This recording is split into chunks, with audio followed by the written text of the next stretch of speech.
Hi, everybody. Welcome to Boston Harbor Island State Park. I'm John Horrigan, and for the next hour, we're going to talk about the islands and peninsulas of Boston Harbor in the Boston Harbor Island State Park. Special thanks to our friends at the Wayland Council on Aging for co-sponsoring this telecast. And hello to all of you watching on the Wayland Community Media channel, Waycam. Now, the views and opinions expressed on Waycam Public Media are those of the author and do not necessarily reflect the official policy or position of the Wayland Council on Aging or Wayland Community Access and Media Incorporated. Any content that I provide is of my own personal opinion and is not intended to malign any religion, ethnic group, club, organization, company, individual, or anyone or anything. It's a text-driven lecture, benefit of people who have difficulty hearing, or if you're a poor listener like me. So any technical issues, that's on me as well. But maybe one day I'll be able to present to you live at the Wayland Council on Aging. Until then, stay safe, stay happy, stay fit, and stay strong. I hosted a program from 2011 through 2016 known as the Folklorist, and I was lucky enough to win 5 Boston, New England Emmy Awards. I belong to the Society in Dedham for the Apprehension of Horse Thieves, and I'm an economic historian, a former colonial reenactor with the Lincoln Minutemen, and a member of Solo Together, a reenactors collaborative. So we're going to tour Boston, Boston Harbor, the channels, Boston Harbor Landfill, Boston Harbor Island State Park, and the Boston Harbor Islands National Recreation Area. So Boston Harbor is a natural harbor and estuary of Massachusetts Bay. It was discovered by John Smith in 1614. That's his map on the right. It was used by the captain of the Mayflower. They were heading for New York, though, but it's relatively topographically accurate. And Boston Harbor has been an important port in American history. Boston Tea Party, December 1773, causing the British to inflict the Boston Port Act and close down Boston in 1774. But Boston would grow through the building of wharves, piers, and new-filled land into the harbor until the 19th century. But by 1660, almost all imports came to the greater Boston area and the New England coast through the waters of Boston Harbor, Salem, Marblehead. A rapid influx of people transformed Boston into a booming city. The harbor is sheltered from Massachusetts Bay and the open Atlantic Ocean by a combination of the Winthrop Peninsula and Deer Island to the north, the hooked Nantasket Peninsula and Point Allerton to the south, and the harbor islands in the middle. Now, the harbor is often described as being split into an inner harbor and an outer harbor, and you can see the dotted line there that delineates each.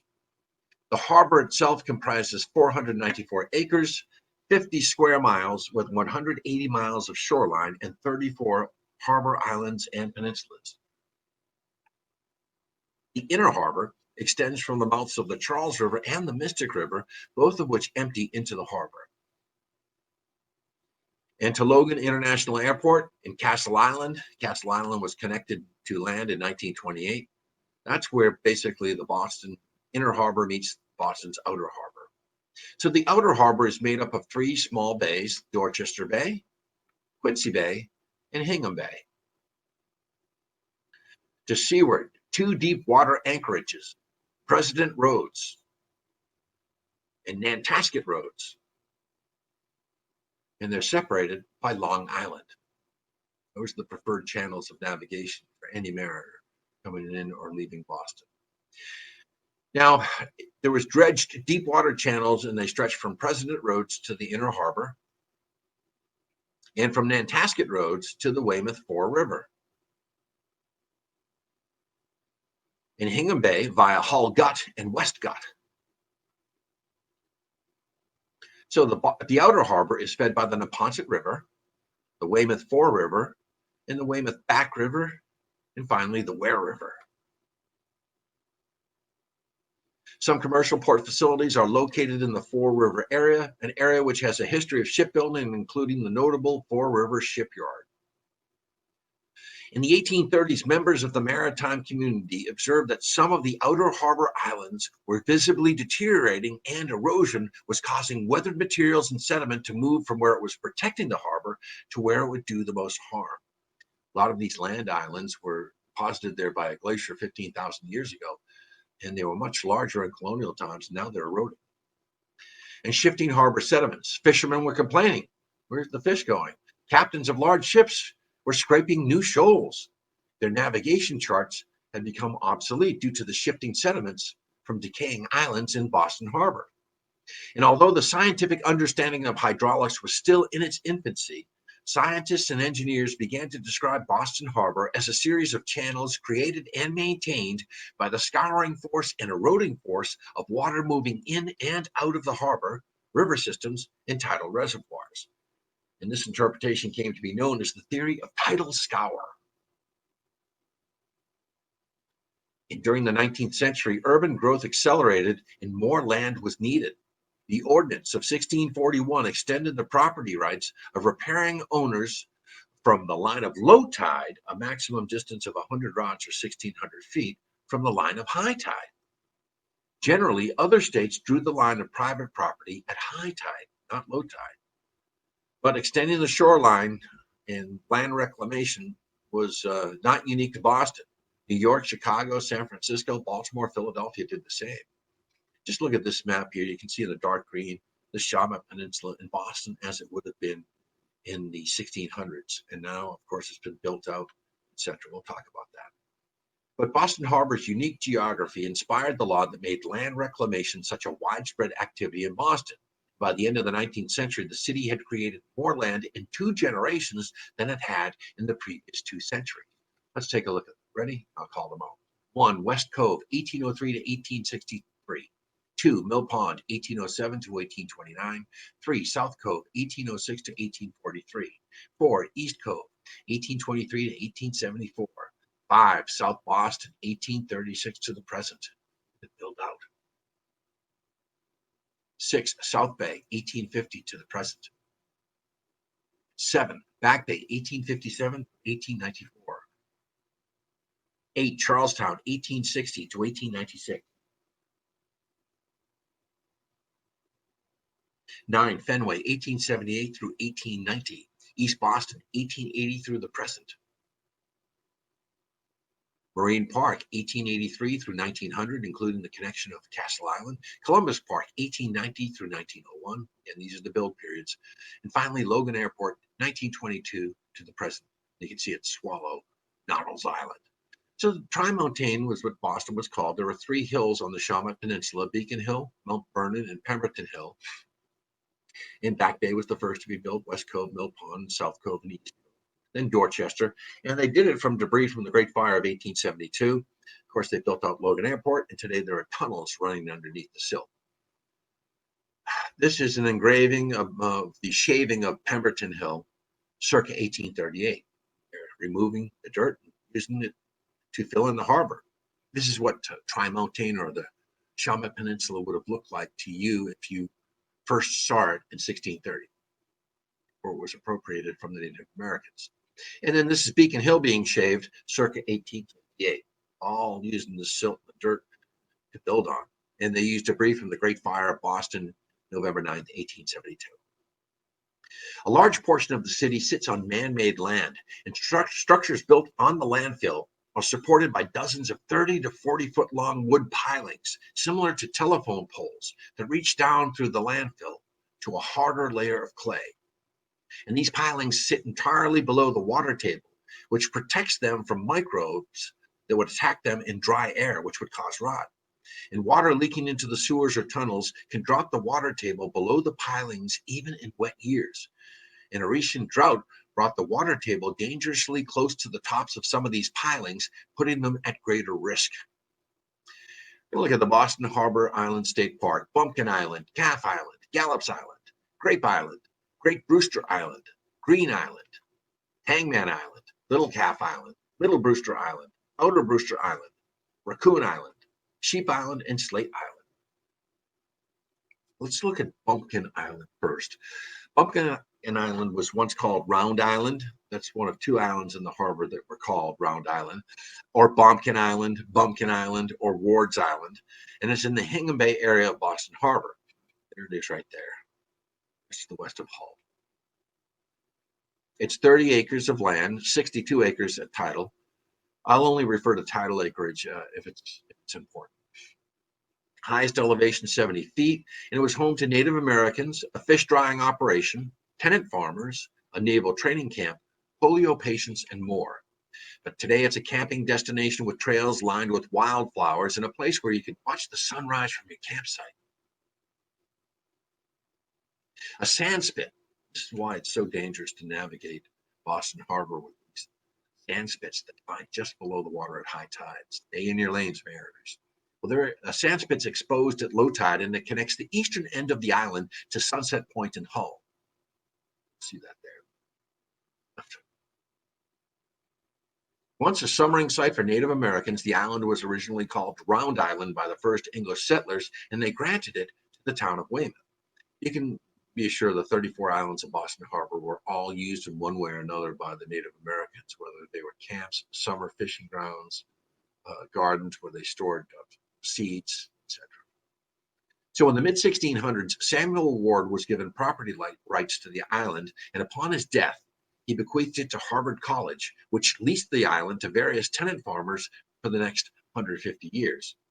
And you can explore the remains of a stone farmhouse from the early 19th century on Bumpkin, and an old children's hospital. The island hosted a fish drying operation in the early 19th century and a fish smelting operation in the early 20th century. And these images coming up are courtesy of David J. Russo. In 1902, Albert Burridge, a Boston philanthropist, had a summer hospital opened on the island for children with physical disabilities. See the nurses, the patient, and one of the boys. During World War I, the island was used by the U.S. Navy, and German prisoners were also held on the island for a time. German Merchant Marine, German Kriegsmarine from U-boats. And in 1940, the island was used as a facility for polio patients, but the hospital closed during World War II and it burned down in 1946. And again, thank you, David. Several large trees, approximately 100 years old, possibly date to the early hospital period, including white birch, pear, and apple, with a single yew, which was a 1900s ornamental planting, meaning it was brought to the island. You can pick blackberry, raspberry, elderberry. A lot of the islands have sumac, and they also have poison ivy. You can see deer, turkey, herons, egrets, and it's accessible by ferry from George's Island, and it's very beautiful in the fall. The mammals there: white-tailed deer, coyote, raccoon, white-footed mouse, meadow vole, American mink. Now let's go to Grape Island. Highest elevation 70 feet, 10 miles from Long Wharf in Boston, a mile from Hingham. And the tidal sand spits extend from the west end towards Weymouth Neck, which is Webb State Park, and from the east end towards Slate Island. The low tide reveals banks covered in seashells, as well as dark slate and granite rocks, which compose the terrain of the area, including the smaller nearby rocky and appropriately named outcrop Slate Island.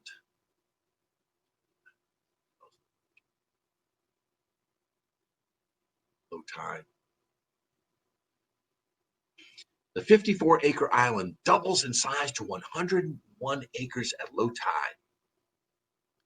One willow tree survives from the island's early 20th century agricultural use, but predominant trees on the two drumlins of Grape Island: staghorn sumac, gray birch, quaking aspen.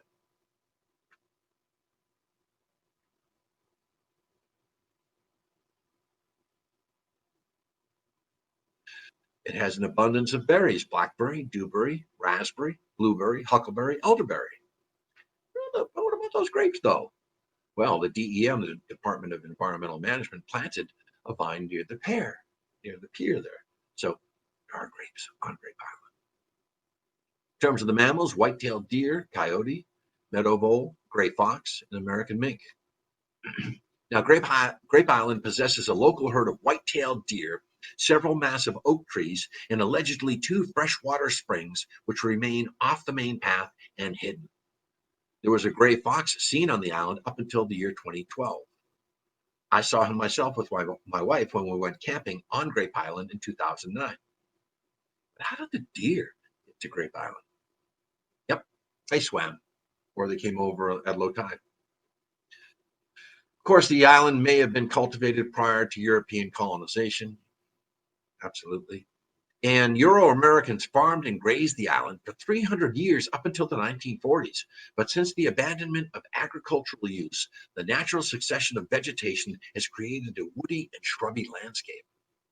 Since it was never used for industry or defense, Grape Island has retained its serenity and natural beauty. Although a fortification was never built in the island, it was the site of a Revolutionary War skirmish called the Great Island Alarm. And you can see my interpretation of that on the Folklorist. You can search for it on YouTube. It's also been called the Grape Island Straw Alarm, the Battle of Grape Island. The inscription on the monument at Webb State Park says, from this site, Weymouth militiamen repulsed an attempt by the British to secure supplies from Grape Island for General Rowe's beleaguered army in Boston. What you're talking about, there was a food shortage. Once the British had been routed, they appropriated the homes in Boston, except those of the Loyalists. They shooed the residents off the peninsula, and food was hard to come by. So May 21st, 1775, Colonial General Thomas, at his headquarters in Roxbury, is informed that 4 British sloops, 2 of them armed, had sailed from Boston to the south shore of the bay, and that a number of soldiers were landing at Weymouth. That's Webb Island Park right there. Nice place. General Thomas ordered 3 companies to march to the support of the inhabitants, but when they arrived, they found the soldiers had not attempted to land at Weymouth, but instead they landed on Grape Island. Now, British boats sailing towards the south shore were a troubling sight to the colonists. And wild rumors quickly spread that the Redcoats were launching an attack on Hingham, Weymouth, or another neighboring town. And again, in the War of 1812, the British, same thing, another food shortage, go up and down the coast, raid farms, raid gardens. But general alarms began to sound as church bells pealed and guns fired to rouse the militia. And Abigail Adams was a witness to the frantic events on that morning when she found the whole town in confusion. In a letter to her husband, John, at the First Continental Congress, she says the report was that 300 had landed and were upon their march into town. The alarm flew like lightning, and men from all parts came flocking down until 2,000 were collected. The Hingham-Weymouth militia then assembled on a point of land next to Grape Island, but the distance from Weymouth shore to the island was too great to launch ships. It was low tide.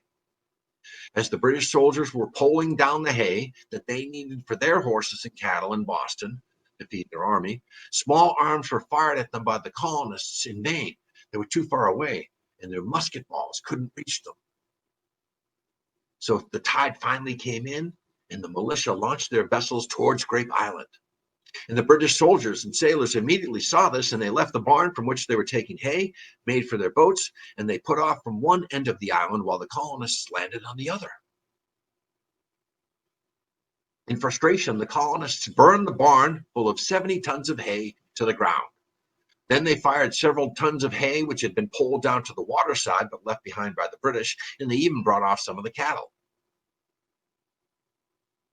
British sloops fired at them, and they missed, although the colonists claimed to have wounded 3 British soldiers during the exchange. But the barn was demolished, and Grape Island would never again be a hay depot for the British. The British escaped with only a couple of tons of hay, and this would mark the second battle of the American Revolution, the first being the Battle of Lexington and Concord. This preceded, a week later, the Battle of Chelsea Creek on May 27th. So, the island was owned by a loyalist, by a man by the name of Elisha Levitt, and he had generously offered tons of his hay to the British Army. And he had purchased the island earlier, just a few years before, and he sold it in 1788. But now the colonists were furious. His neighbors considered him to be a turncoat, helping the British, and they marched on his home in Hingham. Now, Elisha Levitt was one of the largest landowners in the region. Among his holdings were several islands in the Boston Harbor, including Grape Island, and also Lovell's Island, George's Island, and half of Gallup's Island. And the islands were largely used for pasturage for cattle and horses and for raising hay. And Levitt had offered his resources, along with his vegetables, to the British during the so-called Provision War that I spoke of, at the outbreak of hostilities of the American Revolution. So, as the angry mob of patriots set out for Levitt's house in Hingham to exact retribution, catching wind of their coming, Elisha, and I think it was his clever wife that came up with this idea, They were ready for them, not with muskets, but with cheese and crackers, food, cake, a cask of wine, a barrel of rum. Even some accounts say they had whiskey there. Dogtown, never try, never win. But the refreshments did the trick and calmed down the patriots. Again, during this time, who wouldn't want a little hay? Give up a little hay for some spirits and food. According to the history of Hingham, quote, they say, following the Grape Island skirmish, enraged citizens turned up on the doorstep of Levitt's mansion to set it alight or for the purpose of doing violence to his person. But the avuncular Levitt and his wife averted trouble and diffused the mob by rolling out a barrel of rum and dispensing its contents liberally. Now, the gentlemen aforesaid, referring to the mob, were received by Mrs. Levitt in elegant dress and urged to walk in and partake of the wine. This unexpected and politic courtesy disarmed the fury of the Whigs, and the threatened violence was drowned in good cheer. Sure, I did. Anyways, there's a street bearing Mr. Levitt's name in Hingham. Should also put his wife's name on that too. But here's the foundation of a house that was once inhabited. There were Grape Island stowaways through the years, a few structural remains. One of them was reclusive Amos Pendleton. He was known as Pirate Captain Smith. He was a privateer, and he spent many years as a sailor, and he lived there after the Civil War. Another one was a captain by the name of Billy McLeod. And legend has it he had a pet seal, and he lived on there until he died in 1935, and that's when the federal government took over ownership of Grape Island. And today, it's a favorite spot for any outdoor enthusiast, and you can marvel at nature's beauty by taking a seaside walk, enjoying a camping adventure, or have a relaxing picnic as you take in the sights of the island. And this destination is ideal for hiking, sea kayaking, bird watching, and exploring nature.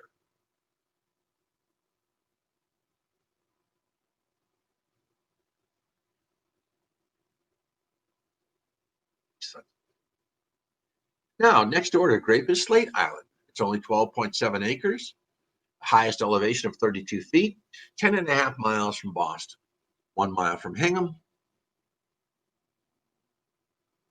900 feet, though, from the coast of Grape Island. It was once occupied seasonally by Native Americans. They picked the raspberries there and the bayberries there, fished there. But it's inaccessible to the public. There are dense patches of poison ivy. Now, there's no trails on Slate Island, but based on the satellite image, it looks like you could walk around the island at low tide, a journey of about a half mile. And of course, the island gets its name because slate was quarried from it in colonial times, and remnants of the quarry still exist. And during astronomical low tides, Slate Island is actually connected to the mainland, Crow Point and Hingham, by exposed sandbars on its south side. Now, during the 1800s, the island was occupied by a hermit. The island also served as a summer camp and was privately held until the 70s.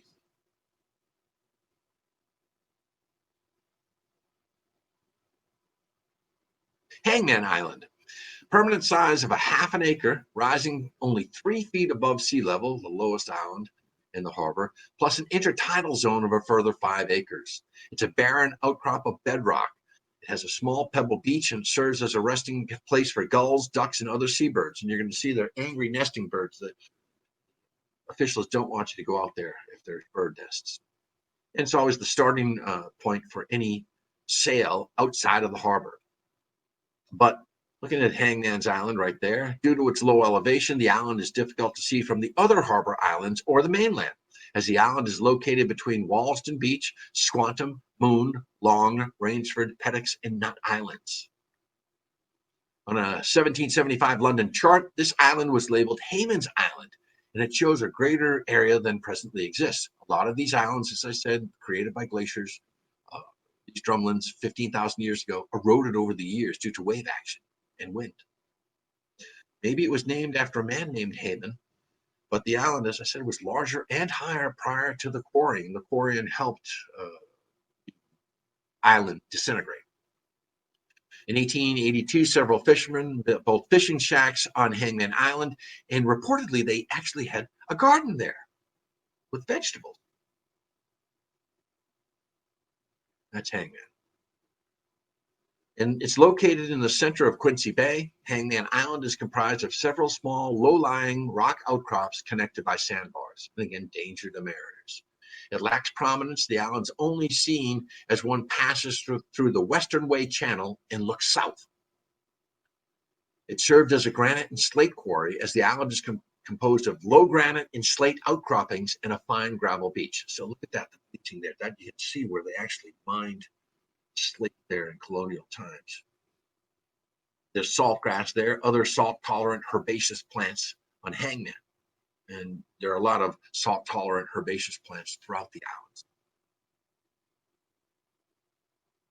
Now, where did it get its name? Legend says for an 18th century inhabitant, a Norfolk County hangman, who after overseeing many executions just became a bitter old hermit, and he occupied the island in solitary confinement. There's no historical evidence that this island was ever used as a location for hanging criminals, although Edward Rowe Snow, the great folklorist, said, quote, the gibbet has not been seen there for 300 years. Now, the city of Quincy never took over the island. In fact, when a businessman named Putnam wanted to buy the island and looked to get the deed, John Adams and the mayor of Quincy said, who owns this pile of rocks? They didn't know. And according to Edward Rowe Snow, there are many inhabitants over on this island, Slate Island.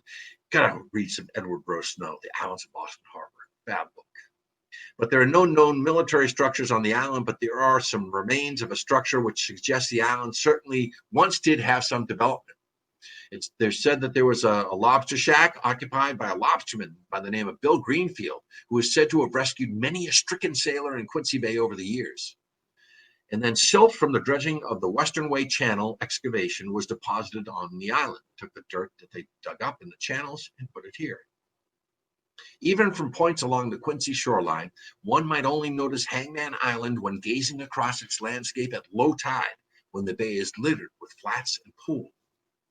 Here's a view of the Prudential Island, from the Prudential building, rather, from Hangman Island. Prudential built in 1964. Let's go to Gallops.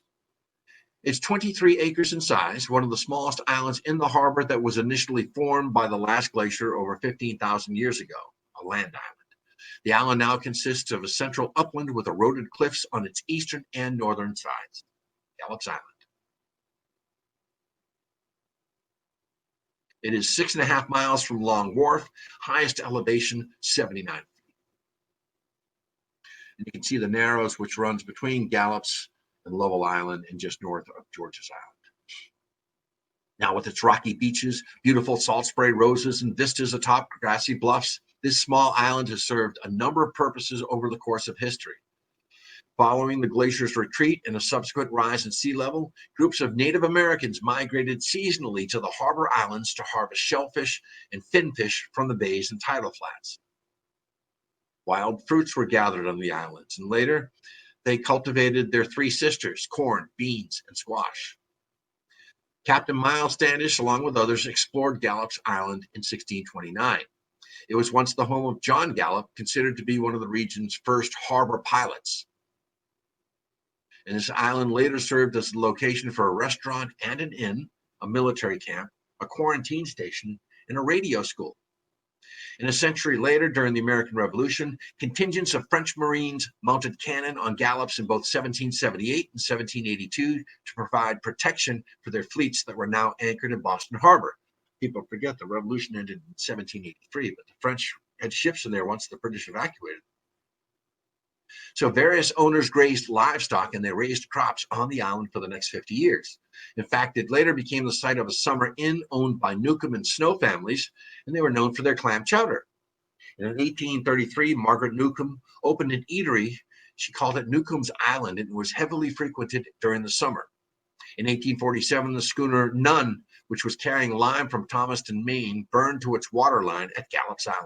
There are many, many shipwrecks over the years. I can't possibly go over them in Boston Harbor, near the islands and shoals and the rocks.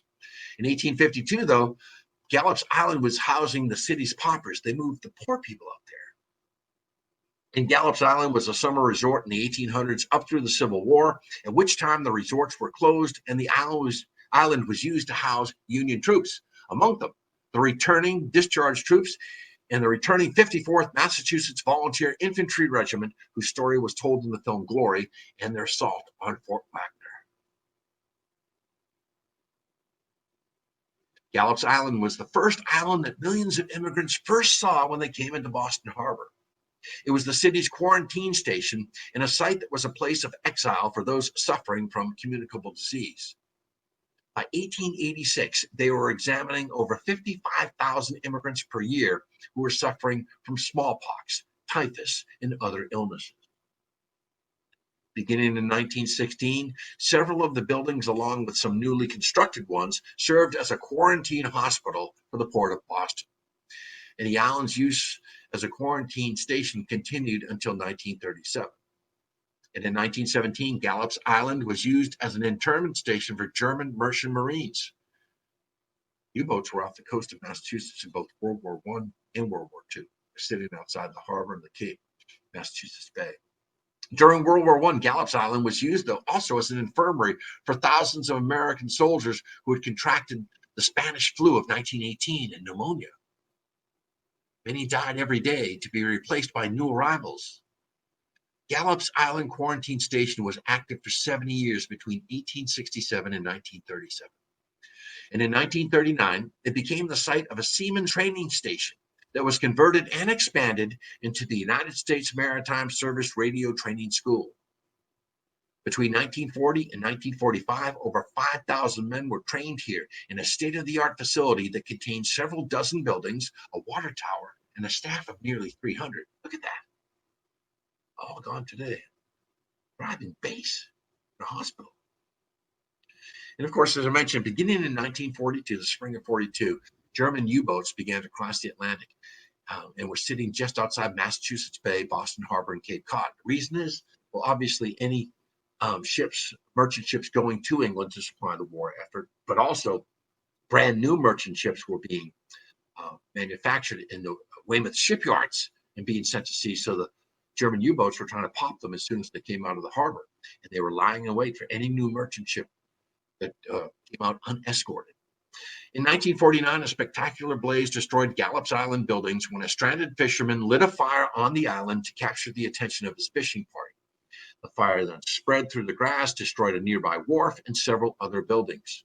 And although Gallops Island is silent now, but traces of that tragedy that once cloaked this former quarantine station in Boston Harbor are now resurfacing from its eroding soil. You see, harsh winter weather has scoured an old cemetery in the island and exposed the remains and coffins of smallpox victims. Forgotten by all but a few, the bodies are among an estimated 234 immigrants and others who succumbed to the disease and were buried here between the 1870s and the early 1900s. The island contains a collection of ornamental trees, planted trees, shrubs, herbaceous plants that date back to its earliest uses, with additional trees that were planted by the Civilian Conservation Corps under FDR in the 1930s. And photographs from the 1940s show that a tree-lined street extended the length of the island. And although the buildings have been demolished, the pathways and foundations still exist and are lined with private hedges and surrounded by paths that cover approximately 3,175 feet. Also present are self-sown sumac, not poisonous sumac, but from its berries, they used to make sumac-ade. I'll stick to the lemonade. Poplar trees, there's poison ivy, bayberries. Colonists would use bayberries as a yellow dye for cloth and for making bayberry candles. It would take 10 pounds of bayberries for a single candle. And the vegetation has been badly damaged in recent years by the island's growing population of rabbits. But today, Gallops was once used as a dump, and there's asbestos on the island, and the island's currently closed to the public, Gallops Island. How about Calf Island? Also known as Apthorpe's Island, it's a windswept island situated 9 miles away from Boston with a permanent land size of 18 acres, right there. Calf Island. There is a thin layer of soil that supports vegetation, including wild cherry, beach plum, grasses, chives, Bach orange. A 1903 newspaper describes the island: groves of wild cherries, clumps of sumac, precipitous cliffs interspersed with ideal stretches of beach, fringed with wild basaltic rocks, pasturage for 2 jerseys, 2 cows, soil enough for a garden, a miniature pond, and broad stretches of lawn. Time sharing there. There are 18 and a half upland acres, and the highest elevation is 38 feet. And of course, it was likely used for seasonal occupation by Native American Indians for thousands of years. In the 17th century, the island was granted to William Brewster of Plymouth Colony, after whom the adjacent islands of Great Brewster, Little Brewster, Middle Brewster, and Outer Brewster are named. And in 1789, the Massachusetts Humane Society constructed a hut of refuge, and James Turner, who later became the keeper of Bug Light at the western end of Brewster Spit, owned the island in 1845, and he built his home from 2 deck houses that washed ashore from the wrecked steamer Ontario. Lots of jets. But he was a slave owner, and even though he was considered to be one of the wealthiest men in Boston during his life, he also owned Long Island and other property in Boston Harbor. Now, in the same year, it was occupied by a small group of lobster fishermen who built small wooden shelters on the island. This is one of my favorites.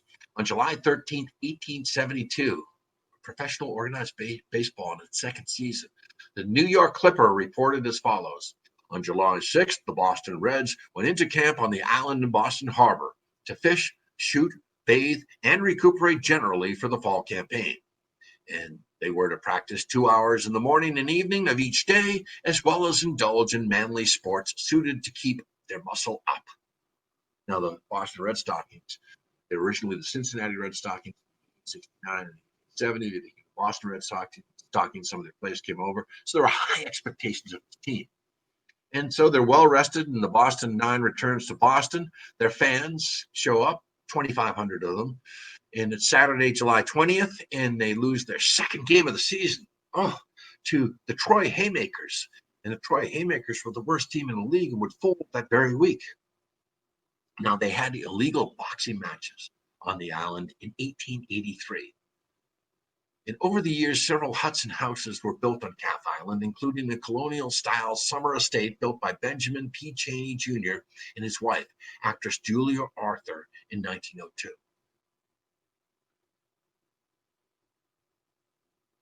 The dining room, the billiard room on Calf Island.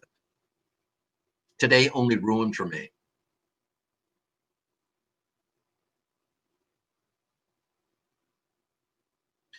Now, Benjamin Pierce Cheney Jr. was an American business executive who had extensive investments in railroad securities and served as the director of Wells Fargo and Company and the Atchison, Topeka, and Santa Fe Railroad.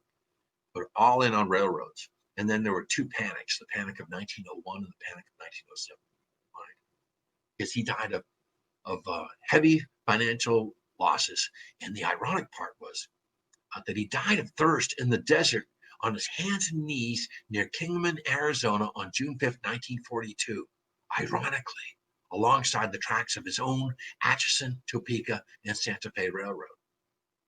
Now, he married Julia Arthur, who they called the Queen of Calf Island. She's beautiful. She was an actress who appeared in silent films from 1908 through 1919, and she was very talented. Her last screen performance was a benefit film to aid victims of World War I. And then she went to Broadway, and she made her final Broadway performance in 1921 when she played Lady Macbeth opposite the great Lionel Barrymore. In the 1920s, the Army planned to install a pair of 16-inch guns on Calf Island as part of the harbor defenses of Boston, but the battery on Calf Island was never built. Today, Calf Island is only accessible by private boat. The mammals on Calf Island, only one. What is it? It's the Norway rat. What about Little Calf? Just to the north, 9.2 miles offshore from Long Wharf, Boston. The island has no vegetation, no history of human occupation. It's used for nesting by gulls and cormorants, and they can be very aggressive during their nesting season, very cranky. Now, access by humans is by private boat, but again, due to the birds, it's discouraged by officials. Little Calf Island. What about Great Brewster Island? Acreage, 18.61 acres, highest elevation 105 feet, 8.8 miles from Long Wharf. Great Brewster. It's the largest island in Boston's outer harbor, and it's got spectacular views of Boston's inner harbor, Massachusetts Bay, and Boston Lighthouse. From its 100-foot high bluffs, one can see 4 lighthouses. In terms of animals, the Norway rat and the American mink. Its vegetation cover consists of apple trees, pear trees, sumac, beech roses, grasses, and common reeds. And the gulls are aggressive during nesting season. Here's a photo courtesy of Stephanie Chereau, great historian. I'll talk about her in just a sec. Great Brewster features eroding cliffs, a salt marsh, tidal pools, remains of a military bunker and an observation post, the stone wall foundations of summer cottages, and a large gull colony. There's Stephanie right there. You want a book about Boston Harbor Islands? This is the book, East of Boston, Notes from the Harbor Islands. Stephanie Chereau, one of the great historians in New England, arguably ever, I would say. She's great. And look at her other books. Boston on Fire. It's just fantastic. Anyways, to the west side is the Spit. We're going to get to Great Brewster Spit in just a minute. Typical fair weather southwesterly wind creates rough conditions here due to the long wind fetch on the island's west side. East side is rocky and hazardous and is not accessible if there's any ocean swell. Again, named for the elder William Brewster, the first preacher and teacher for Plymouth Colony. And Great Brewster is the largest of the 4 islands in this chain that bear his name. Little, Great, Middle, and Outer, and arguably there's North Brewster Island. We'll talk about that in a sec. Thousands of years before the English settlers came and named the island, Native Americans used it as a summer residence and utilized its natural resources. Remember, the islands are always changing. It's a great story. Oh, this is one you love. Lowell Girls Vacation. This is one that's been studied by Stephanie Chereau. On July 15, 1891, 4 well-educated women from Lowell left for a 2-week vacation on Great Brewster Island, where they stayed in a shack and would refer to Great Brewster Island as the Enchanted Isle. And they called it aristocrat, autocrat, acrobat, and ye scribe, ye merry trippers. These are pages you're going to see of their actual journal and watercolors. So they called the diary Ye Square Party of Ye Merry Trippers. And it documented their summer adventure in 58 pages of text, photographs, and watercolor illustrations. And this journal revealed their friendship, their sense of humor, along with information on food, leisure, class, the environment, religion, and photography. The journal was found by a Harvard professor in a bookshop at Cape Ann about 20 years ago. And it exhibits the women's camaraderie and the author, Ellen Augusta Whittier's self-awareness, as she never mentions her own name or that of her comrades in the diary. She refers only to the autocrat, the gentle aristocrat, the artistic acrobat, and herself as the voracious scribe. Right here you see the gentle aristocrat. We still don't know her name. There are some assumptions, and the autocrat lying on the hammock again. So the identities were kept secret purposefully because the reason why is because this trip, 4 young 20-year-old women in their 20s to Boston Harbor Island, unescorted, is scandalous. There's the house that they stayed at on Great Brewster.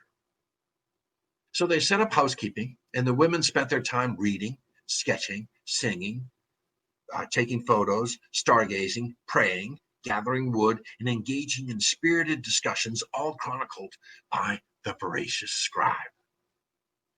There's the artistic acrobat, and there's the voracious scribe, Helen. Each night, they read aloud to each other, and they played cards and Halma, which was a board game of the era. As one entry reads, after dinner, instead of our usual walk, we sat on the piazza and enjoyed the beautiful sunset, which filled the sky and water with glory. And when the moon, almost at full, appeared from behind the clouds, we felt that nature had shown us many of her varying moods on this day. We sat in the moonlight until late, discoursing as old friends will, then betook us to the dining room to read aloud a sermon on faithfulness, and then a half hour of Kenilworth, which is likely the novel by Sir Walter Scott. finishes our day.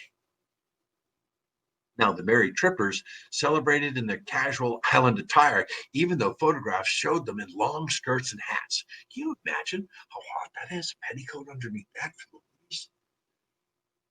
But they got privacy. And they hunted clams, but not always successfully. After dinner, aristocrat and autocrat, much preparation of rubbers, old skirts, pails, and spoons, went forth to dig clams for food tomorrow.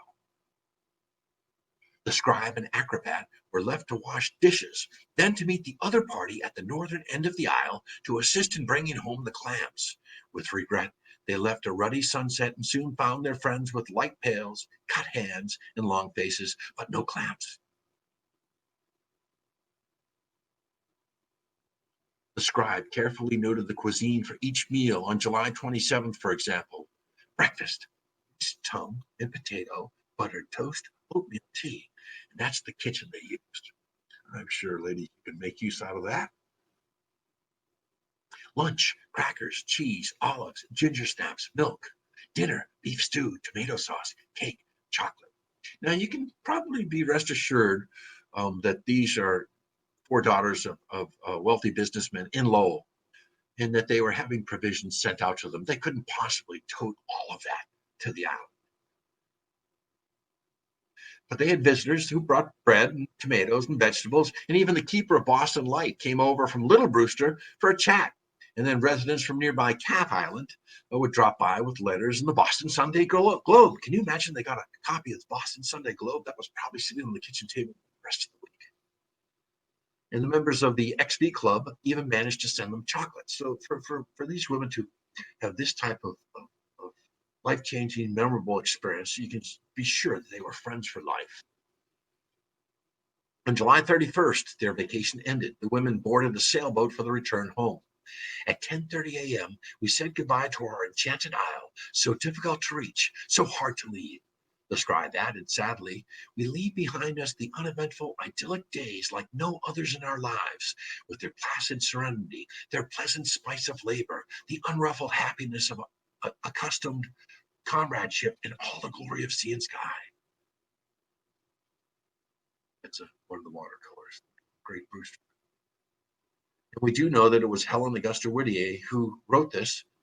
She ran a mill, inherited it from her father in Lowell, and then was put into the Schlesinger Library at Radcliffe Institute.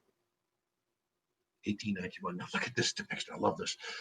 Look to the two women on the right. One, the second in from the right, she's bending her knee, and the other one, that looks like they're dancing. Obviously, the girl's a painter, and then the other two girls are dancing and just hopping about. And it's just a wonderful, wonderful time. So this is a screenplay waiting to happen. Now, the U.S. government initially purchased enough land in Great Brewster Island to build a seawall in 1848, and the remainder of the island, 21.7 acres in total, was purchased in August of 1917 during World War I for a searchlight station.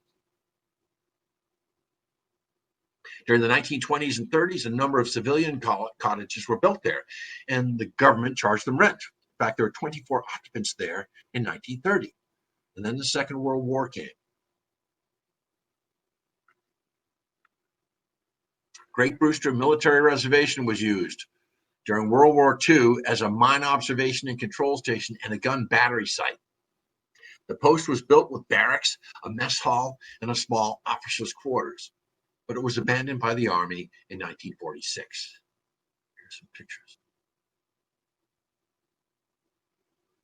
But the great dunes of Great Brewster Island.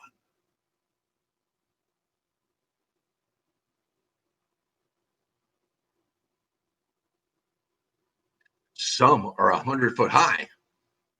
And then there's the Great Brewster Spit. It extends southwest from Great Brewster Island, 1.7 miles north of Hull.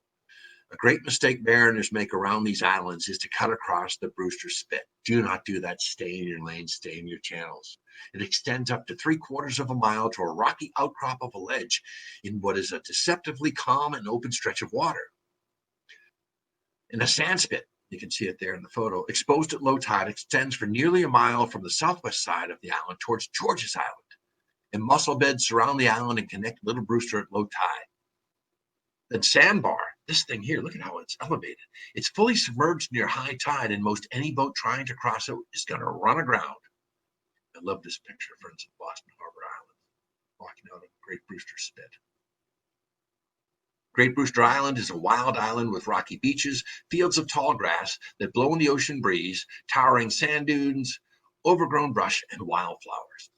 Let's go to Green Island, the farthest out in the harbor next to the grave. It's a small barren island in the northeastern corner of the outer Boston Harbor. This was also called North Brewster at one time, so that would have given you 5 Brewster Islands. But aside from Graves Light, Green Island is the furthest outer harbor island from Boston at over 9.5 miles. 2.5 acres of rocky outcrop, rises nearly 45 feet in elevation. It's a nearly barren island, visible from most points in the outer harbor, and from the island there are views to surrounding outer harbor islands and inner harbor islands in the distance. A great vantage point to take pictures pointing back towards Boston. There's sumac and other salt-tolerant herbaceous plants on Green Island, a nesting area for herring gulls, blackback gulls, cormorants, barn swallows, red-winged blackbirds, and of course the Norway rat.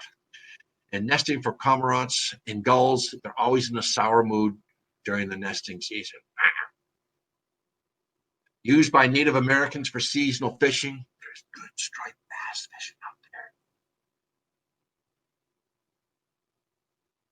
In the early 1600s, it was named for Joseph Green, a well-known merchant who owned the island during colonial times. Here's a view of Green Island looking north from Hypocrite Channel and Half-Tide Rock right there. It's one of the most dangerous places in Boston Harbor. It's where the beach and the south side and Graves Light are visible in the backdrop. And in 1851, during the storm that destroyed Minot's Ledge Light off Cohasset, the tide rose so high that the inhabitants of Green Island had to be rescued by the Boston pilot boat.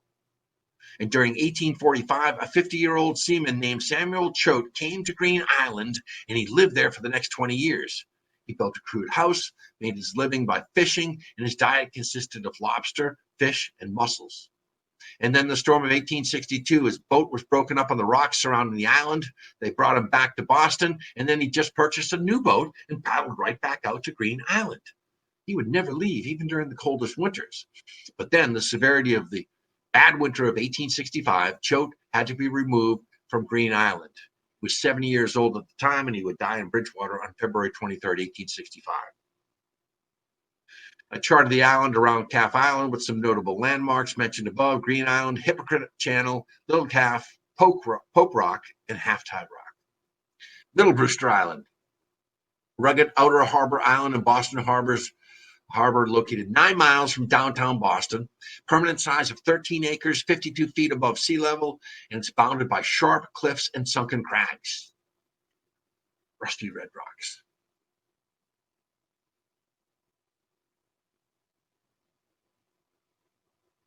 Middle Brewster.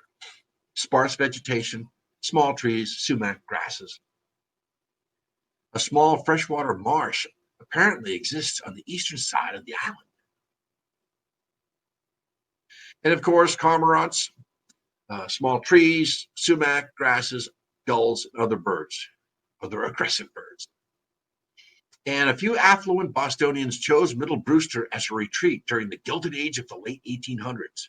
Remains of homes still remain, including fireplaces, stone walls, and an arch that once supported a bell. The archway on Middle Brewster Island once served as a small belfry for the summer cottage residents of the self-styled Republic of Middle Brewster.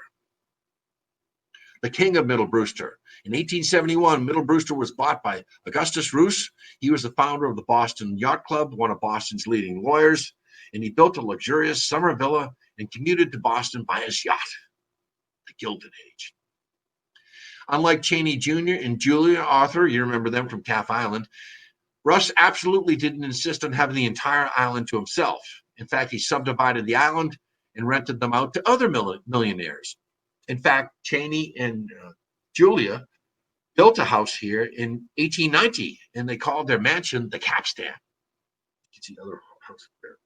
But they wanted to build an ice house to keep their champagne cold. Serious. Russ said, the rule is only one building, one house per tenant. And so they said, well, they were insulted. We'll go buy an island. And they bought Calf Island went over there, built a mansion there.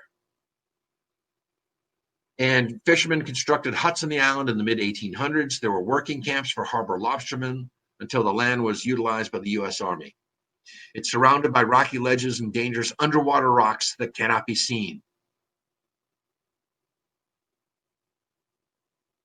Wartime use during the early 1900s ended recreational use of the island, Middle Brewster. Here it is.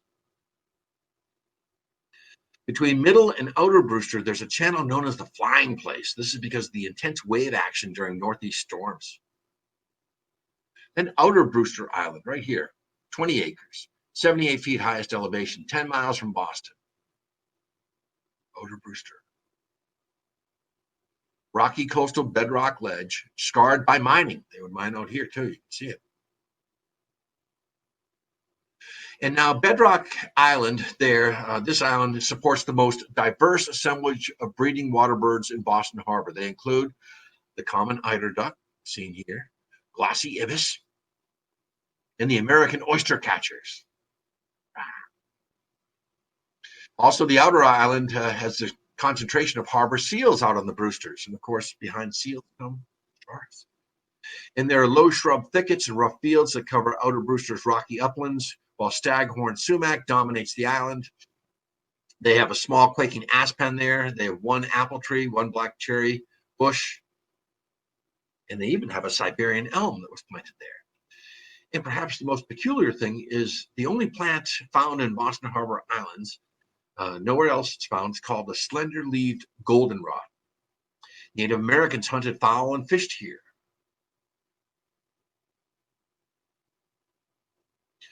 In 1798, Nathaniel Austin bought Outer Brewster Island for $400, and he built an artificial harbor on the island, and he hoped to establish a profitable quarry. He built a house at 27 Harvard Square and another one at 92 Main Street in Charlestown from stone that he mined on Outer Brewster Island.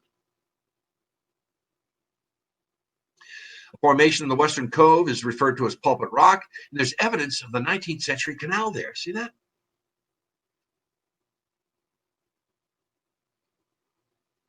A fine spring of fresh water and a small pond were described in 1882, and a 16-foot well was used there by lobster fishermen. Outer Brewster. Now, the island was acquired by the government in 1913. In World War II, it was part of the Brewster Islands Military Reservation with a long-range 6-inch gun battery named Battery Jewel, and completed in 1943 along with a radar station. Battery Jewel. 3 reinforced concrete barracks, a distillation plant for fresh water, some metal frame buildings, and a 100-foot radar tower disguised as a water tower. And 125 men were on the island before it was abandoned by the Army in 1947. Outer Brewster Island. Raccoon Island. Well, it's right there, just due east of Howe's Neck. 3.6 acres, elevation 30 feet, 7.8 miles from Long Wharf, 700 feet from Howe's Neck in Quincy. There it is, Raccoon Island. It's got gravel beaches, rocky slopes, bedrock outcroppings. Only a small clump of trees in the island, used probably by the Native Americans as a seasonal camp site. And in 1600s, colonists grazed their sheep there. In fact, they called it Sun Island. In 1880s, it was covering 10 acres. It was used for recreational camping parties. And then a religious organization had a summer camp out there. One time there was a house in the island, a small church, but you can walk there at low tide, but it's discouraged. And kids used to camp there in the 70s, 80s, and 90s. But there has not been a raccoon sighting there in years. Finally, Sheep Island. Sheep Island. 3.2 upland acres, elevation 10 feet, 9.3 miles from Long Wharf. It was once 25 acres, but it's been eroded away down to 3 acres by wind and water, and there are angry birds there. And in the 1800s, the island was used by recreational camping parties. And there haven't been sheep seen there in many, many years. Bah, Sheep Island. So the Boston Harbor Islands became a unit of the National Park System in November 1996 by an act of Congress. And the Boston Harbor Islands National Recreation Area comprises 34 islands and peninsulas around Boston Harbor, Hingham Harbor, and Quincy Bay. I'll come back at another time and tell you about the Boston Harbor Islands National Recreation Area. So that's my conclusion on presentation on Boston Harbor Island State Park. I'm John Horrigan for the Wayland Council on Aging. Thank you so much for watching. Take care.